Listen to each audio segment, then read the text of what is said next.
करते रहोगे, उलमा नहीं बयान करेंगे। अगर तुम्हें तुम्हारी बुराइयों के बारे में बताने से बुरा लगता है तो डॉक्टर के पास भी मत जाना। वो तुम्हारी बीमारियों को जब बताता है तो क्या थप्पड़ लगाते हो? जब तुम्हें वो कहता है कि तुम्हें बुखार हो गया है, पेट में अल्सर हो गया है, तो क्या थप्पड़ लगाओगे? गिड़गिड़ाने लग जाओगे, डॉक्टर साहब इलाज कर दो, जल्दी से अल्सर निकाल दो। यही काम जब उलमा तुम्हारे साथ करे, रूहानी बीमारियां तुम्हें लगी हैं तो तुम्हारे दिल में दिक्कत। अजहरी साहब का बहुत प्यारा पैगाम उम्मत मुस्लिमा के लिए हर मुसलमान जरूर सुने और अमल भी करे इंशाअल्लाह। देखना और चंद दिनों के बाद वो चाहे उलमा दिखने वाली जमात में से लोग हों या नेता बनने वाले लोग हों, ये सब वो चाटुगिरी करने वाले लोग इन तूफानों में अब किसके किसके साथ जाने लगेंगे और कौम की दलाली करने लगेंगे। देखना आप चंद दिनों के बाद। और ऐ कौम के गयूर नौजवानों, मोहब्बत मुस्तफा पर और नामूसे मुस्तफा पर तुमने जज्बात में आकर के जो नारे लगाए, इनका पास व लिहाज रखना। चाहे पूरी जमात के बड़े बड़े लोग किसी ऐसी जमात के साथ चले जाएं जो मेरे मुस्तफा के दुश्मन हैं, उन्हें मत देखो, उनकी दौलत ना देखो, उनकी सियासत ना देखो, उनके ऊंचे मर्तबे ना देखो। मैं गरीब ही सही, मेरे दामन में मेरे मुस्तफा की मोहब्बत काफी है। मिंबर नूर पर जलवाबार उलमाए ज़वील एहतराम, मशाइख, सादात, हाज़रीन अहले सुन्नत व जमात, अस्सलामु अलैकुम व रहमतुल्लाहि व बरकातुहू। अल्हम्दुलिल्लाह, अल्हम्दुलिल्लाहिल हन्नानिल मन्नान अल्लज़ी खलक़ल इंसान व अल्लमहुल बयान, वस्सलातु वस्सलामु अला रसूलिही सय्यिदिल इंसी वल जान व अला आलिही व अस्हाबिही ज़विल खैरि वल इहसान, अम्मा बअद। फ़अऊज़ु बिल्लाहि मिनश शैतानिर रजीम, बिस्मिल्लाहिर रहमानिर रहीम। इन यंसुरकुमुल्लाहु फला गालिब लकुम व इन यख़ज़ुलकुम फमन ज़ल्लज़ी यंसुरुकुम मिन बअदिही व अलल्लाहि फल्यतवक्कलिल मुमिनून। सदक़ल्लाहु मौलानाल अज़ीम। बारगाह रिसालत मुआब सल्लल्लाहु तआला अलैहि वसल्लम में दुरूद पाक का हदिया पेश करें। अल्लाहुम्मा सल्लि अला सय्यिदिना मुहम्मदिन मअदनिल जूदि वल करम व आलिही व अस्हाबिहिल किराम व इब्निहिल करीम व बारिक व सल्लिम सलातन दाइमतन सरमदन अबदा। फिर के गली गली तबाह ठोकरें सबकी खाई क्यों, दिल को जो अक्ल दे खुदा तेरी गली से जाए क्यों। जान है इश्क़ मुस्तफ़ा रोज फजू करे खुदा, जिसको हो दर्द का मजा नाज़े दवा उठाए क्यों। अजीज़ान गिरामी वक़ार, इंतज़ार करते करते आखिर मेरा नंबर आ ही गया और आप तमामी हजरात को देखकर ऐसा एहसास होता है कि मैं जब इस जलसे में आ रहा था तो गाड़ी वालों से पूछ रहा था कि मुझे कौन से खेती में ले जा रहे हो। पगडंडियों से गुजरते हुए यहाँ आ रहे हैं। की जानिब से यह प्यारा प्रोग्राम, इतना बड़ा जलसे का निजाम देख करके एक बात तो समझ में आती है, सीमांचल के लोग सही ढंग से अपना घर नहीं बना पाते हैं। लकड़ियों के घर, छप्पर के घर, लेकिन मेरे मुस्तफा के नाम पर आलीशान जलसा तो जरूर सजा लेते हैं। इसमें कंप्रोमाइज नहीं किया जाता, इसमें कोई कंप्रोमाइज कहां ये जलसा और कहां छोटे छोटे घर, कोई मुताबकत नहीं लगती। और बहुत बड़े बड़े लोग ये सब नहीं करते, गरीबों के हिस्से में ही ये काम आया करता है। अल्लाह के नबी सल्लल्लाहु तआला अलैहि वसल्लम ने जब मक्का मुकर्रमा में तबलीग शुरू फरमाई थी तो गरीबों ने ही सबसे पहले इस्लाम कबूल किया था। और गुर्बत में ही इस्लाम फैलता रहा। आज भी मेरे अजीजों, बिहार में बहुत सारे इलाके हैं, लेकिन हम बहुत दूर बैठकर यहां के इलेक्शन की धमक भी सुनते थे तो सीमांचल की बात ज्यादा सुनते थे।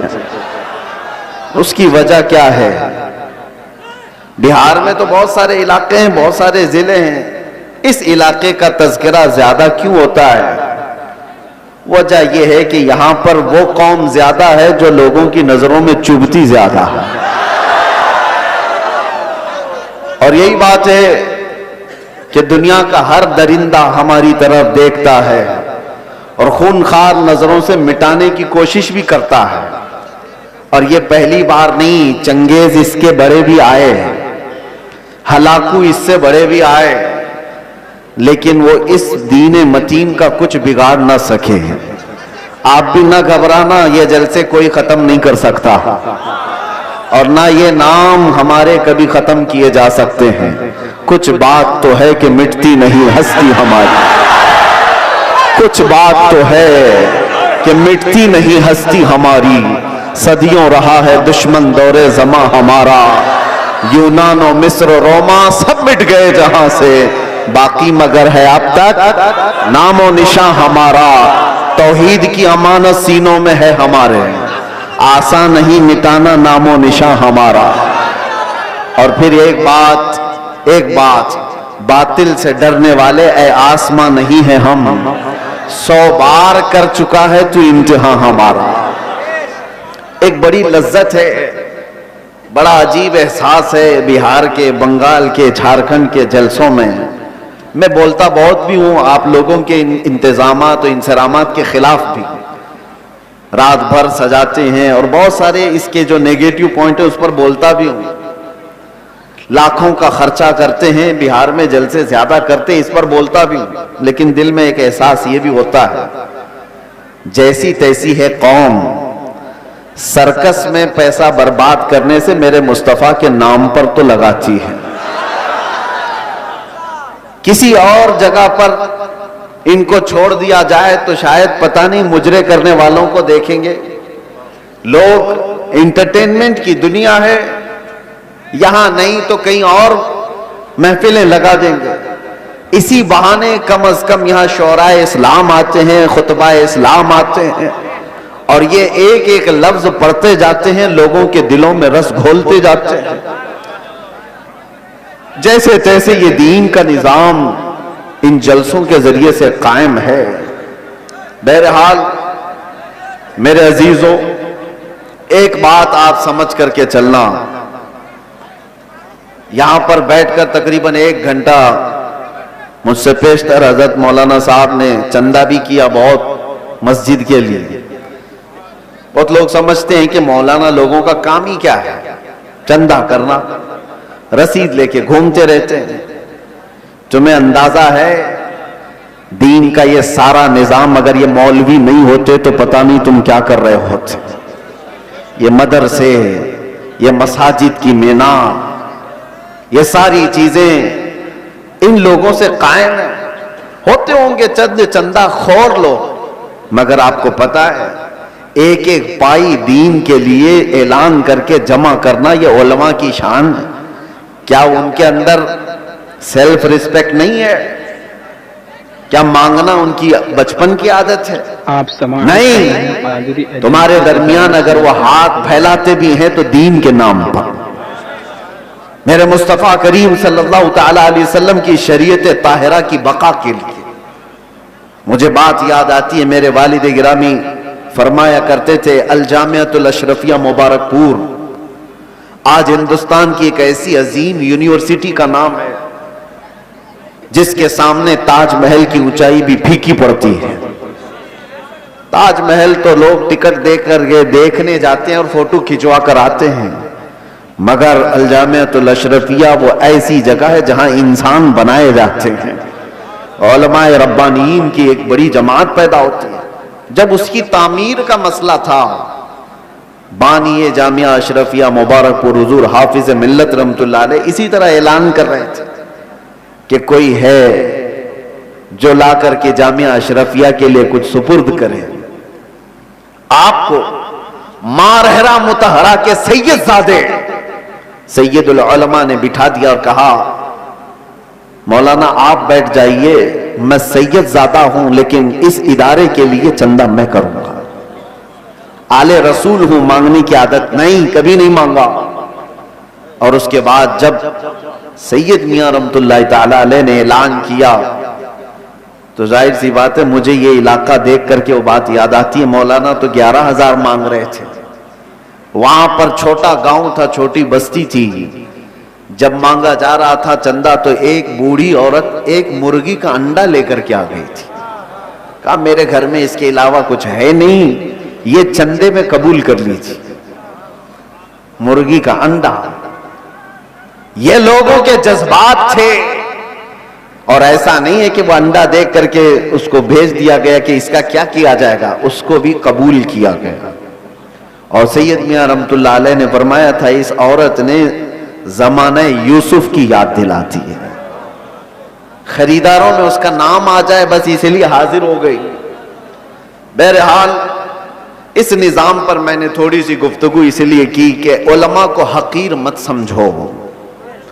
या उलमा ज़वील एहतराम अगर दीन के नाम पर तुमसे कुछ तलब कर रहे हैं तो सारे लोगों को एक कैटेगरी में मत शुमार करो। एक जुमला मैं आपसे कहता हूं, तवज्जो से सुनना। हर दाढ़ी वाला चोर नहीं होता, लेकिन चोर दाढ़ी रख लेता है।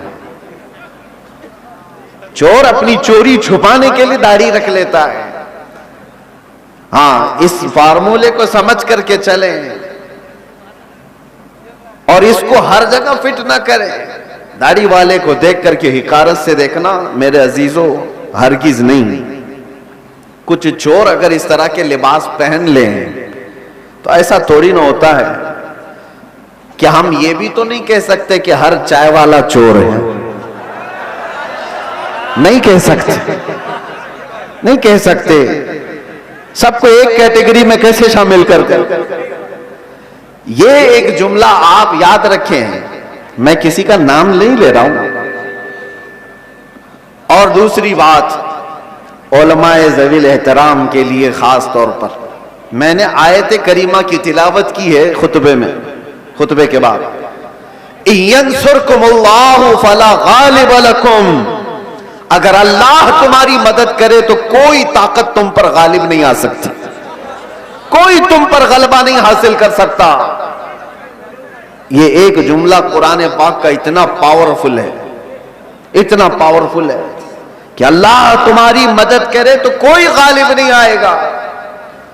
और अगर कोई गालिब आया हुआ है हमारे ऊपर तो इसका मतलब है कि तुम महरूम हो या हम महरूम हैं उस अजीम मदद से जिसका वादा कुरान में अल्लाह ताला ने फरमाया, वो हमारे अमाल की बुनियाद पर। मुर्शिद गिरामी हुजूर ताजुल शरिया रहमतुल्लाह ताला अलैह एक आयत की तफसीर फरमाते हुए हमसे कह रहे थे कि एक साहब आए और उन्होंने कहा कि हजरत हमारे गांव में बहुत फसादात हो गए, वायलेशन हो गया, लेकिन मुसलमानों को पकड़ पकड़ करके पुलिस ले जा रही है, 8-10 दिन हो गए, अभी तक थमी नहीं है ये गिरफ्तारियां।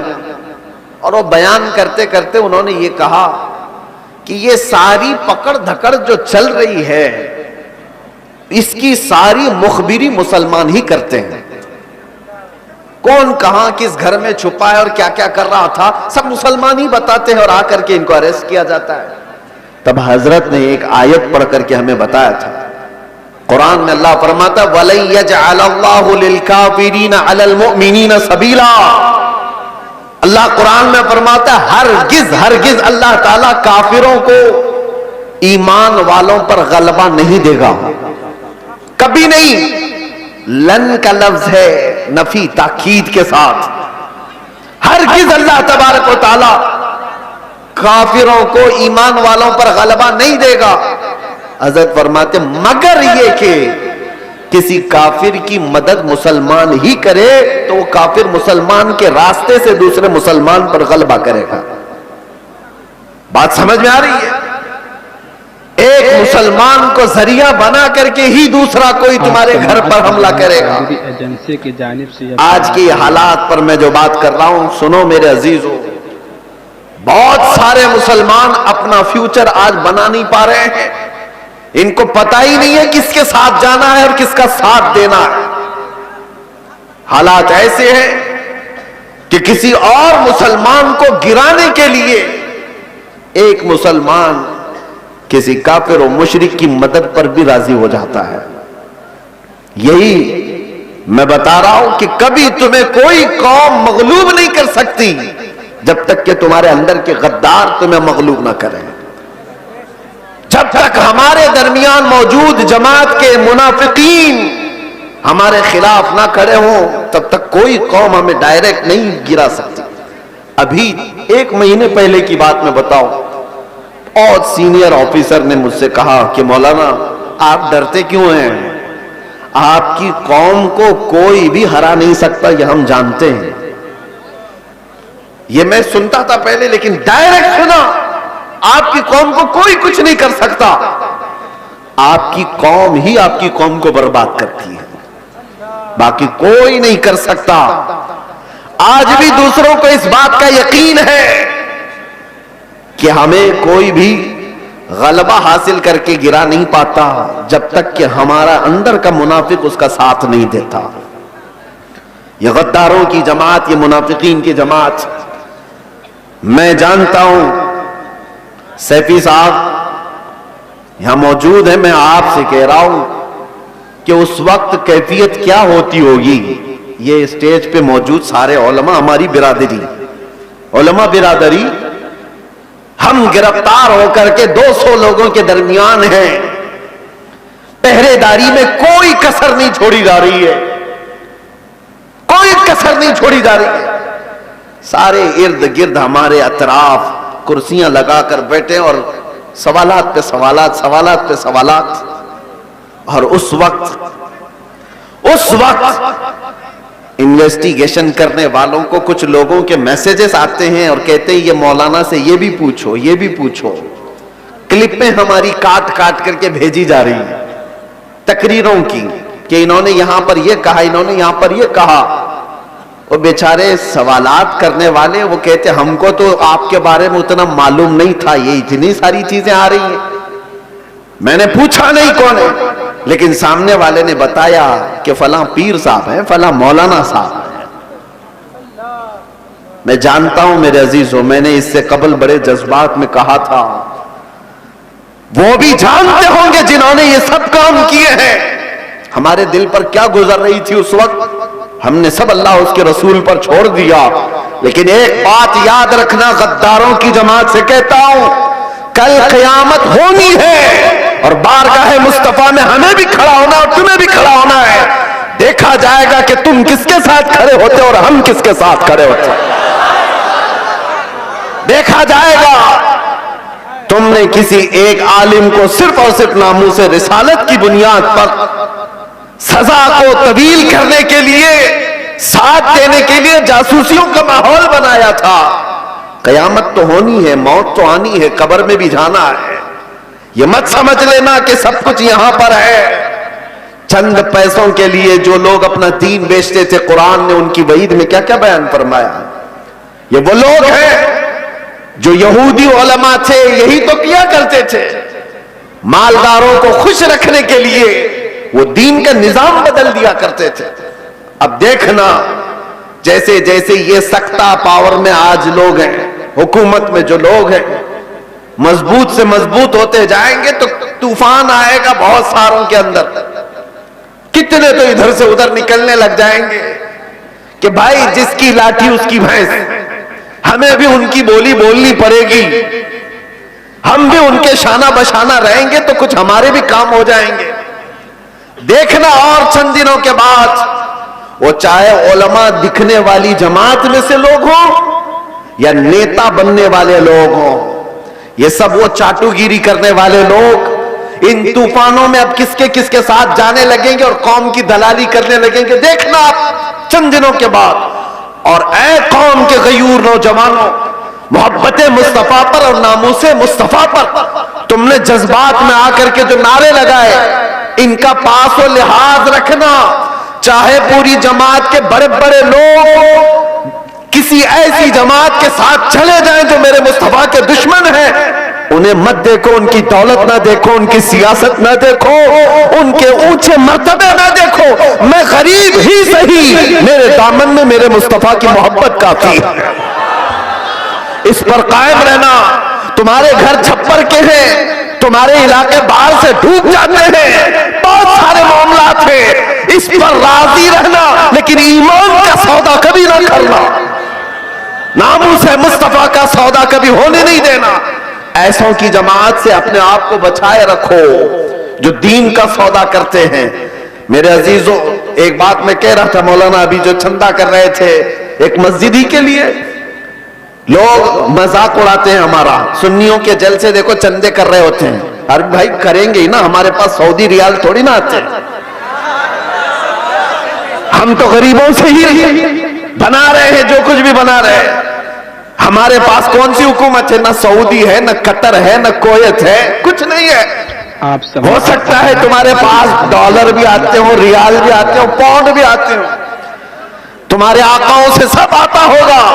ये गरीबों की बस्ती में जो आता है इनकी मेहनत मजदूरी की कमाई से ही आता है, और इसीलिए रियालों पर पलने वालों से डर कौम को, दुनिया को नहीं है, इन गरीबों की बस्तियों से लोगों को डर है कि इनकलाब पैसे के लालचियों से नहीं आता, ये ईमान पर जिंदा रहने वाली गरीब कौम से इनकलाब आता है।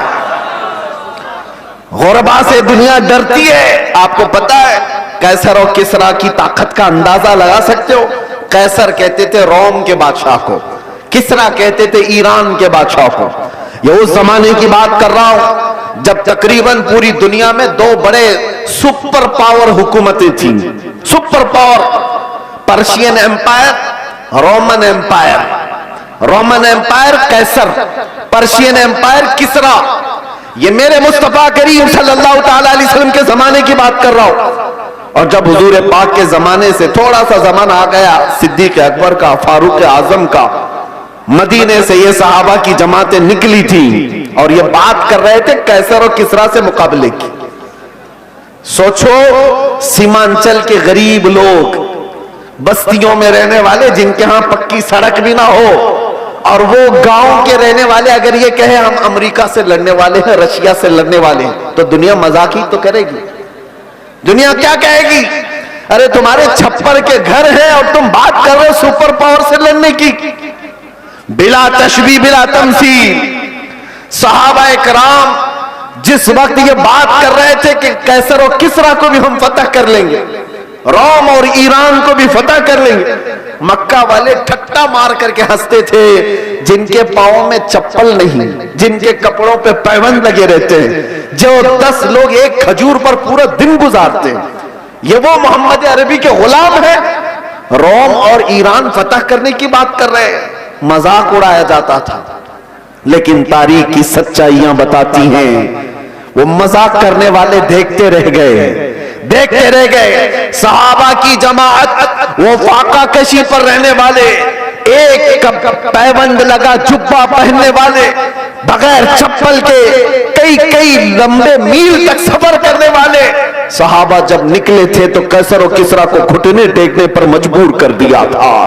उमर फारूक रज़ी अल्लाह ताला अन्हु के जमाने में वो वक्त आया था कि जब किसरा की हुकूमत भी तहोबाला हो गई, कैसर की तमाम सल्तनत की रानाइयां खत्म हो गई और फिर परचम इस्लाम लहराया था, तो आज तक ईरान पर जो इस्लामी हुकूमत का गलगला है आज तक मौजूद है।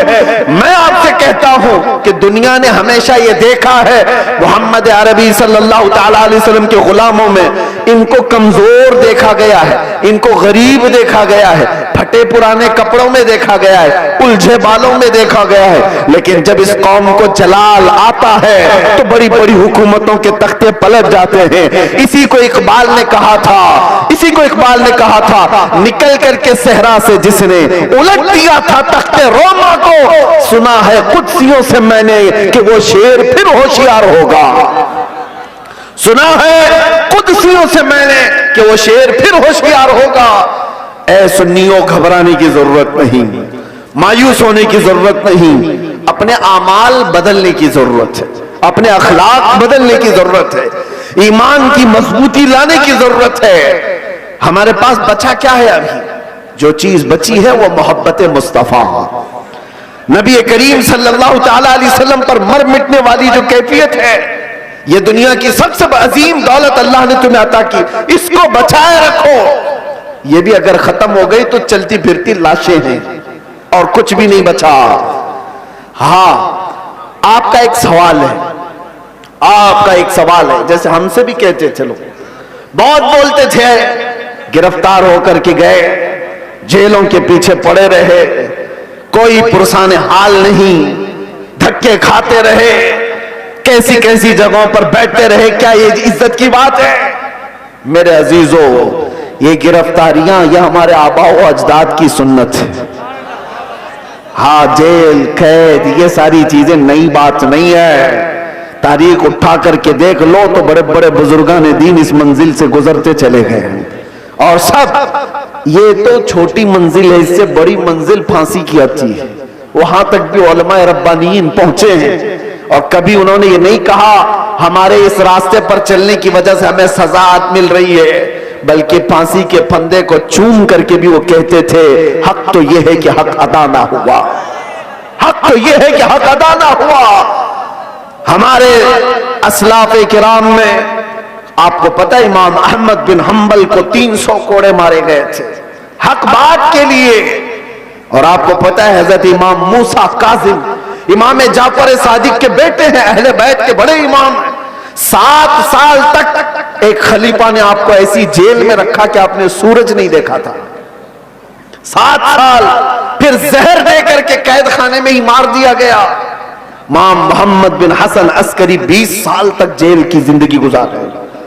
हजरत अहमद फारूकी सरहिंदी मुजद्दिद अल-फसानी 8 साल तक ग्वालियर की जेल में बंद रहे। अल्लामा किफायत अली काफी, इनायत अहमद काकोरवी, फजले हक खैराबादी, ये वो उलमाए रब्बानीन हैं जो अपने हक बयानी की बुनियाद पर जेल की सजाएं काटते रहे। लेकिन ये बात इसलिए मैं कह रहा हूं, जेल की सजाएं काटने के बाद न दीन पर कुछ फर्क आया, न ईमान पर कुछ फर्क आया, इसलिए कि हमारा मानना यह है इस्लाम जिंदा होता है हर करबला के बाद।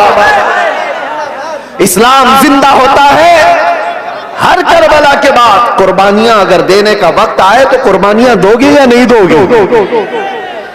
हुजूर पाक सल्लल्लाहु ताला अलैहि वसल्लम के नाम पर आजमाइशें आएंगी तो उन आजमाइशों के लिए तैयार रहोगे कि नहीं रहोगे? बस मैं ये नहीं कहता कि कुछ करने के लिए, जाने के लिए, उठने के लिए, बस बात इतनी है कि संभाले रखो अपने ईमान को, और उलमाए रब्बानीन अपना काम करते रहे, हक बोलना ना छोड़े, किसी जालिम के दबाव में आकर कभी भी वो अपनी जुबान को गूंगी ना करें, बल्कि वो हक बयान करते रहे। परेशानियां आएंगी, मसाइब आएंगे, ये तुम्हारे मरातिब को और बढ़ाते चले जाएंगे। किसी सेठ की चापलूसी में हक बयानी से आप दूर न भागे, इसलिए कि सेठ न तुम्हें रिस्क देता है, न तुम्हें हयात देता है। अल्लाह रब्बुल इज्जत रज़्ज़ाक़ हकीकी है, वही हयात व ममात का मालिक है। उलमाए रब्बानीन को भी ये चाहिए कि हालात जमाना को देखें जरूर, लेकिन हक बात से आप अपनी जुबान को न रोकें, इसको चलते रहने दें। अल्लाह की गैब से मदद होगी और कौम के अंदर ईमान जिंदा रहेगा, कौम के अंदर बेदारी बाकी रहेगी। और अगर ये चुप हो गए तो कौम का एक बड़ा हिस्सा बुज़दिल बन जाएगा, कौम का एक बड़ा हिस्सा बुज़दिली का शिकार हो जाएगा। चंद उलमाए रब्बानीन ही सही, इन्हें चाहिए कि वो अपनी कुर्बानियों के लिए तैयार रहे। हमने रोटियां बहुत खाई हैं हुजूर के नाम पर, जलसे बहुत कर लिए हैं। लोग उलमा को आज जो नवाजते हैं, चाहे वो एक नजराने का छोटा सा लिफाफा ही क्यों ना हो, ये ना समझें कि आपकी टोपीदारी की वजह से, बल्कि मुस्तफा करीम की निस्बत की वजह से सारी कौम आपको नाइब रसूल समझती है। हुजूर के नाम पर हमें मिल रहा है, खा रहे। आप नीचे बैठे, हम ऊपर बैठे हैं, ये ऊपर बैठना भी मेरे हुजूर की निस्बत की वजह से। ये मिंबर उलमा को जो दिया जाता है, इसलिए कि नबी पाक के नायब है। और जब हुजूर पाक की बात आए तो आए काए ना किया करें। उलमा को चाहिए कि वो अपना हक अदा करें, अपना हक अदा करें। और हमने देखा है चंद वो लोग मसलहत और हिकमत की बात करते हुए हमें डराते हैं। मेरे अजीजों, मसलहत अपनी जगह पर, हिकमत अपनी जगह पर। क्या इमाम हुसैन को मसलहत नहीं मालूम थी? करबला में जाने के वक्त उनको हिकमतें नहीं मालूम थी जो 72 लोग अपने खानदान के लेकर शहीद हो गए? दीन पर कभी ऐसे मामलात आए तो मेरे अजीजों, उलमा का सबसे पहला ये नंबर है कि कौम, आप एक कदम बढ़ाते हैं तो ये 100 कदम आगे बढ़ने को तैयार है।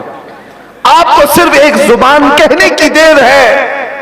कौम तो बेचारी बेपनाह मोहब्बतों के साथ जान देने के लिए भी कुर्बान है। मैं अक्सर एक बात कहा करता हूं, आज से 4 साल पहले मैंने दिल्ली में उस पाखंडी को जो मुबाहले का चैलेंज किया था, और आपको पता है हमारा ऐलान पूरी दुनिया भर में फैला था कि हम आग में कूदने जा रहे हैं। लेकिन उस वक्त मुंबई का एक नौजवान मेरे पास आकर कहा था, जो कोई बामल नहीं दिखता शक्ल से, हाँ दाढ़ी में भी डिजाइन, सर में भी डिजाइन, फटी जीन्स पहना हुआ, उसने कहा था कि हजरत मुफ्ती साहब, मैंने सुना है आपका ऐलान, आप दिल्ली जा रहे हैं आग में कूदने। मैंने कहा आपको क्या है उससे? उसने कहा आप जब भी जाना हो तो मुझे ले जाएं, पहले मैं कूदूंगा। चेहरा देखो, हुलिया देखो पूरा। मैं ये कहता हूं उलमाए रब्बानीन से, हमें सिर्फ कहने की देर है, सारा महाज कौन संभालेगी? सारा महाज हमने सिर्फ ऐलान किया था, बच्चा बच्चा तैयार खड़ा था। ये जज्बा है मोहब्बत मुस्तफा की बुनियाद पर। उस दिन मेरे आंखों में आंसू आ गए थे उस नौजवान को देखकर। उसने कहा था, मैं मस्जिद में ज्यादा आता नहीं, आपके करीब आया नहीं ज्यादा, लेकिन इतनी बात है कि हुजूर से मोहब्बत जरूर करता हूं, और जब उनकी बात आई है तो जान भी दे सकता हूं। मैं आपको बताऊं, उसी नौजवान को देखकर आंखों में आंसू आए।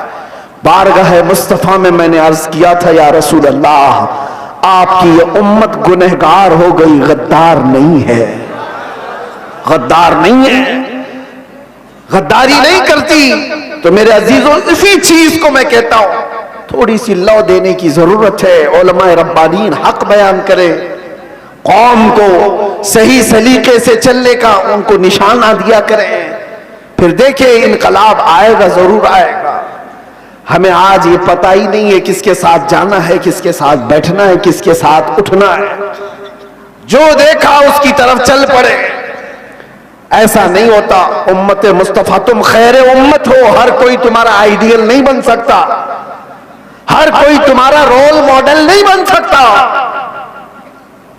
तुम्हारा रोल मॉडल खालिद बिन वलीद हो सकता है, तुम्हारा आइडियल सलाउद्दीन अय्यूबी हो सकता है। अरे गैरे नत्थू खेरे को देखोगे तो बुज़दिली तो आएगी। फिल्मों में नाचने वाले तुम्हारे आइडियल बनेंगे, तुम उनके फैन हो, उनकी तरह कपड़े पहनने की कोशिश करोगे, उनकी तरह लाइफस्टाइल बनाने की कोशिश करोगे। याद रखो, वो जहन्नम में जाएंगे तो साथ तुम्हें भी लेकर जाएंगे। हाँ, लाइफस्टाइल बनाना है तो मेरे मुस्तफा के गुलामों की लाइफस्टाइल बनाओ। वो सहाबा रिदवानुल्लाहि ताला अलैहिम अजमाईन जो दुनिया के सबसे अच्छे इंसान थे इस रूए जमीन पर, वो हमारे रोल मॉडल है, वो हमारे लिए आइडियल है। कौम को ये मैं कहता हूं, सहाबा को पढ़ो, उनकी सीरत पढ़ो। रोजाना इंटरनेट का जमाना है, सर्च करो मेरे नबी पाक सल्लल्लाहु ताला अलैहि वसल्लम के सहाबा की सीरत। आज से ये पाबंदी कर लो कि कम से कम 100 सहाबा की सीरत, उनकी तारीख में पढ़ के रहूंगा। मेरे अजीजों, मिल जाएगा आपको सब कुछ, और फिर देखना आपकी जिंदगी में इनकलाब कैसे आएगा, कितनी चेंजिंग आएगी, कितना बदलाव आएगा। 24 घंटे में 18 घंटे तो फेसबुक के रील्स वगैरह देखने में गुजार देते हो, इंस्टा के रील्स देखने में गुजार देते हो, फेसबुक के वीडियोस देखते हुए यूट्यूब में मगन रह जाते हो। काश उसका आधा वक्त तुम रसूलुल्लाह के दीवानों को पढ़ने में लगाओ, फिर किसी और चीज की तुम्हें जरूरत ही नहीं। मेरे अजीजों, इतने बड़े जलसों की भी तुम्हें हाजत नहीं पेश आएगी।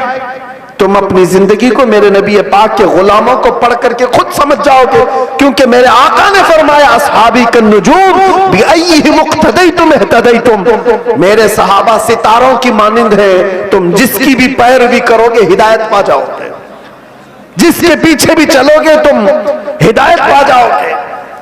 आज के हालात की बुनियाद पर बुज़दिली जो आ रही है उसको खत्म करने की मैं बात कर रहा हूं, दोनों तरफ, यहां से भी और वहां से भी, दोनों जगह से। और उन सेठों से भी मैं कहता हूं जिनको अल्लाह ने थोड़ा माल दिया है, तुम अपने माल का गलत इस्तेमाल ना करो। और किसी के पास माल आ गया है तो सबसे पहला वो क्या काम करता है? उलमा पे हुकूमत जमाने की कोशिश करता है। वो चाहता है कि सारे मौलाना मेरे इशारे पर चले। ये सारे सेठों का मिजाज बनता चला गया। मौलाना साहब मस्जिद में वही बयान करेंगे जो मैं चाहूंगा। तुम्हारा दीन चलाओगे कि मेरे मुस्तफा का दीन? और जिन लोगों का ऐसा मिजाज बनेगा वो मेरे मुस्तफा की शरीयत नहीं चला रहे, अपनी तबीयत चला रहे हैं, उनका ठिकाना भी बहुत बुरा होगा। वो अंजाम समझ करके चले। माल आने के बाद, पैसा आने के बाद उलमा की जुबानों को रोक लगाने के लिए अपने माल का, अपने पावर का इस्तेमाल ना करें। हाँ, उनसे रिक्वेस्ट करें, इल्तिजाएं करें कि आप इस मौजू पर कहें, इस मौजू पर, लेकिन बंदिशों के साथ। अरे कितने तो ऐसे हैं, हमारे पास एक मामला ऐसा अभी दूर दराज के इलाके का आया। एक इमाम साहब को हक बयानी करने पर उनके कपड़े फाड़ दिए गए, उनको मारा गया, मिंबर से उतारा गया। किस वजह से? कि उनकी तबीयत की बात नहीं कर रहे थे मौलाना, शरीयत मुस्तफा की बात कर रहे थे। तुम सूद खाते रहोगे और उलमा नहीं बयान करेंगे, शराब पीते रहोगे उलमा नहीं बयान करेंगे, चोरी करते रहोगे उलमा नहीं बयान करेंगे। अगर तुम्हें तुम्हारी बुराइयों के बारे में बताने से बुरा लगता है तो डॉक्टर के पास भी मत जाना। वो तुम्हारी बीमारियों को जब बताता है तो क्या थप्पड़ लगाते हो? जब तुम्हें वो कहता है कि तुम्हें बुखार हो गया है, पेट में अल्सर हो गया है, तो क्या थप्पड़ लगाओगे? गिड़गिड़ाने लग जाओगे, डॉक्टर साहब इलाज कर दो, जल्दी से अल्सर निकाल दो। यही काम जब उलमा तुम्हारे साथ करे, रूहानी बीमारियां तुम्हें लगी हैं, तो तुम्हारे दिल में रिक्कत तारी हो जाना चाहिए और सोचना चाहिए। आओ उनके पास, कहो कि हमें इन बीमारियों से आजाद कराओ, इन गुनाहों से, इन बीमारियों से, इन बलाओं से हमें आजाद कराओ। लेकिन उल्टा है, पैसों का जोर ऐसा कि उलमा की दाढ़ियां खींच ली, उनके जुब्बे खींच लिए, उनकी इज्जतों पर उंगलियां उठाने लग गए।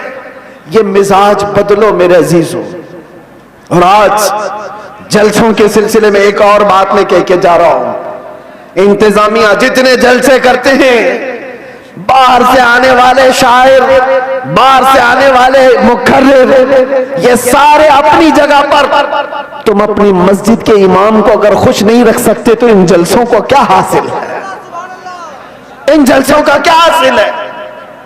लाखों रुपए जमा करते हो और ये सब पे खर्चा करते हो। मस्जिद का इमाम 5,000 के लिए तरस जाता है। मोहल्ले के इमाम को समझते हो कि ये तो घर की मुर्गी है, दाल बराबर, इसको तो चलाया जा सकता है। वो तुम्हारे साथ साल के पूरे दिन रह रहा है, हम तो आधा घंटा 1 घंटा आकर के जा रहे हैं। जो साल भर तुम्हारे साथ खिदमतें कर रहा है उसका दिल ज्यादा खुश रखो। अगर वो मुतहर्रिक नहीं होता तो तुम्हारे पास दीन का मिजाज आता कहां से? तुम्हारे बच्चे कुरान पढ़ते कैसे? अगर वो मेहनत ना करे तो अलिफ से बा तक ना आए बच्चों को, तो फिर सबसे पहला हक है उसका। ये मिजाज भी बिहार हो कि कहीं पर भी हो, मैं ये देना चाहता हूं। हम नजराने के लिए नहीं आते, एक बात याद रखें कान खोल करके। बहुत सारे लोगों ने मैं बना रखा होगा, मैं आज ऐलानन ये कहता हूं, हमारे नाम पर कोई दलाली ना करे। हमारा कोई एजेंट नहीं है जलसों के लिए।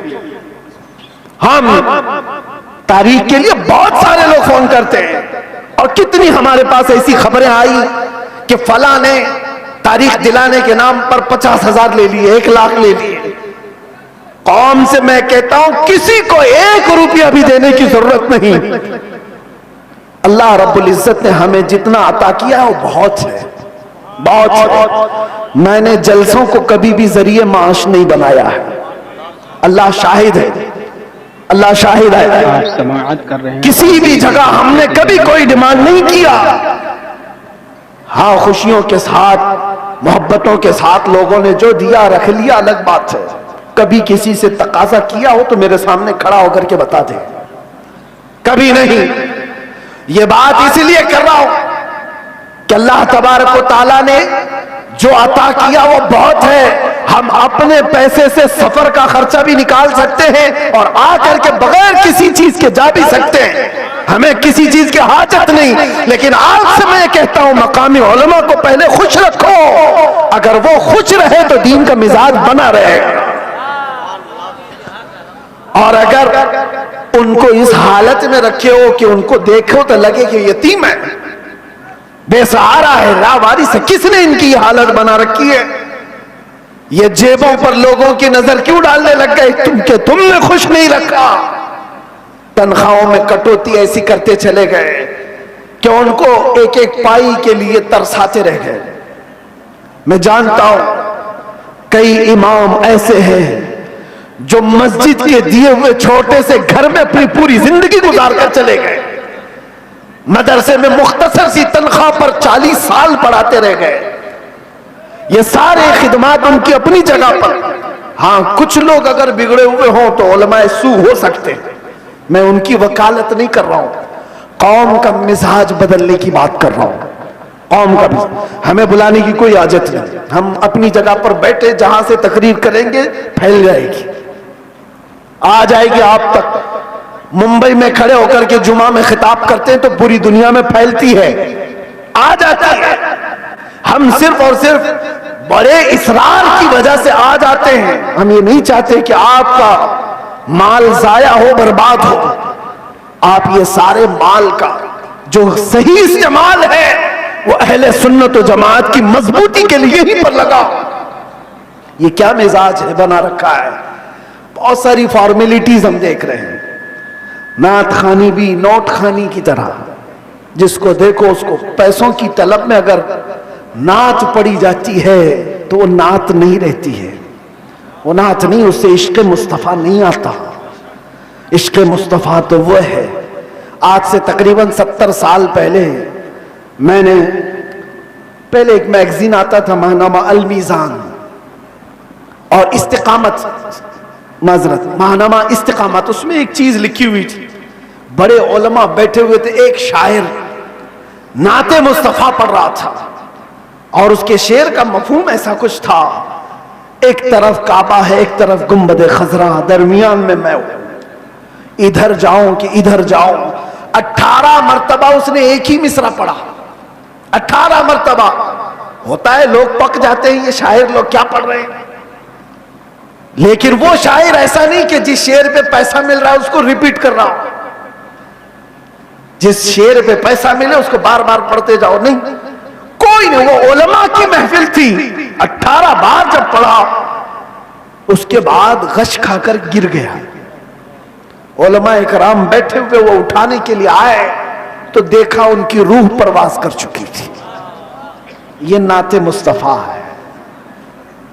पहुंचा वहीं पर जिसकी मदहसराई कर रहा था, और यहां तो लोग हुल्लड़बाजी कर रहे होते हैं। ये नात नहीं है।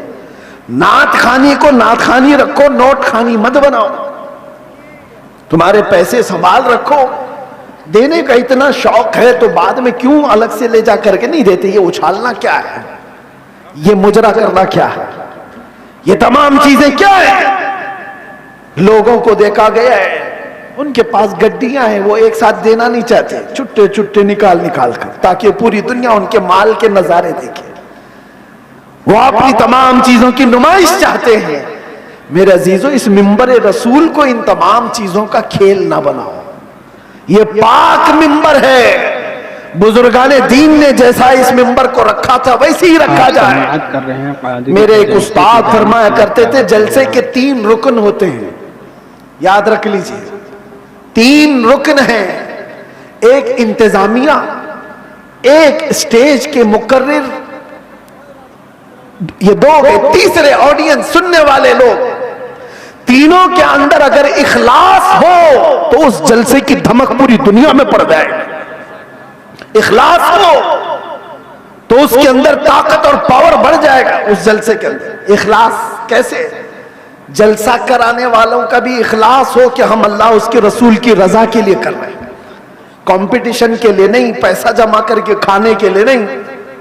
जलसा किया तो बाकी का पैसा हजम कर लिया, इसके लिए नहीं, इखलास हो।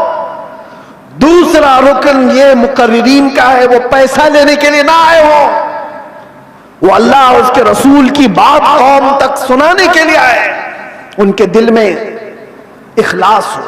तीसरा, सुनने वाले भी सर्कस देखने ना आए हो, एंटरटेनमेंट करने ना आए हो, वो अपना घर बार छोड़ करके अल्लाह उसके रसूल के लिए आए हो। जब ये तीनों अरकान में इखलास होता है तो वो जलसा पावरफुल हो जाता है, रूहानियत से भर जाता है। फिर वहां से कहा हुआ हर जुमला ताकतवर होता है, वरना हजारों जलसे क्यों नहीं फायदा देते, क्यों नहीं देते?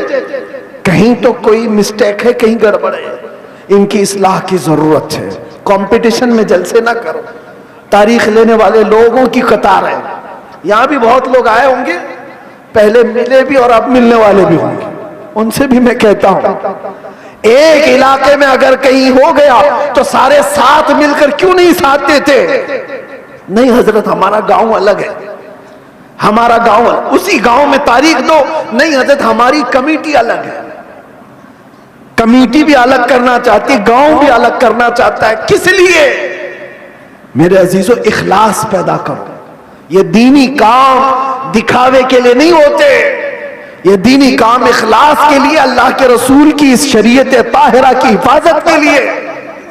बहरहाल मैंने जो कुछ भी कहा आप लोगों के मिजाज से हट करके कहा, हो सकता है कड़वी लग जाए बात, लेकिन बीमारियों की दवा कड़वी होती है। बुखार की गोली कड़वी होती है, निगल जाओ तो फायदा है, उगल जाओ तो बुखार बढ़ता जाएगा।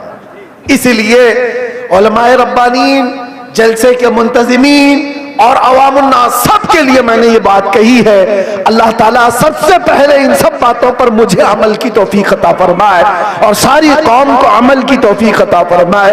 मेरे अजीजों, आखिर में आओ मैं अपनी गुफ्तगू समेटते हुए ये बात कहूंगा, अब इस दुनिया में हमारी बची हुई जिंदगी में कुछ भी नहीं रहने वाला, सब चीजें छिन जाएंगी, एक चीज बाकी रहेगी, वो कब्र तक भी रहेगी और हश्र में भी रहेगी। वो चीज है जिसको मैंने कहा, जान है इश्क मुस्तफा, रोज वज़ू करे खुदा, जिसको हो दर्द का मजा, नाज़े दवा उठाए क्यों। नौजवानों, इस बात पर अपनी जिंदगी गुजारो। तुम्हारी अपने शौक नहीं चलेंगे, तुम्हारी अपनी ख्वाहिशात नहीं चलेंगी, तुम अपनी मर्जी से यहाँ पर नहीं जियोगे, इसलिए कि जिंदगी तुम्हारी अपनी नहीं है। जिंदगी ये नहीं किसी की किसी के लिए, जिंदगी है नबी की नबी के लिए। ना समझ मरते हैं जिंदगी के लिए, जीना मरना है सब कुछ नबी के लिए। लब्बैक या रसूल अल्लाह, लब्बैक या रसूल अल्लाह, लब्बैक या रसूल अल्लाह। वाखिर दावाना अल्हम्दुलिल्लाह। उम्मीद करता हूँ अपनी वीडियो को देखा होगा। अगर वीडियो पसंद है, वीडियो को लाइक करें, कमेंट करें और आपकी क्या राय है इस तकरीर के ताल्लुक से आप लोग ज़रूर से करें। कौन किसने पूरा देखा, कौन अमल करेगा, इंशाअल्लाह ताला अल्लाह की बारगाह में जो अमल मुसलमानों को तमाम परेशानियों से महफूज फरमा, या अल्लाह जुल्म का खात्मा तो फरमा, तमाम मुसलमानों की गैर से मदद फरमा। खुदा हाफिज़।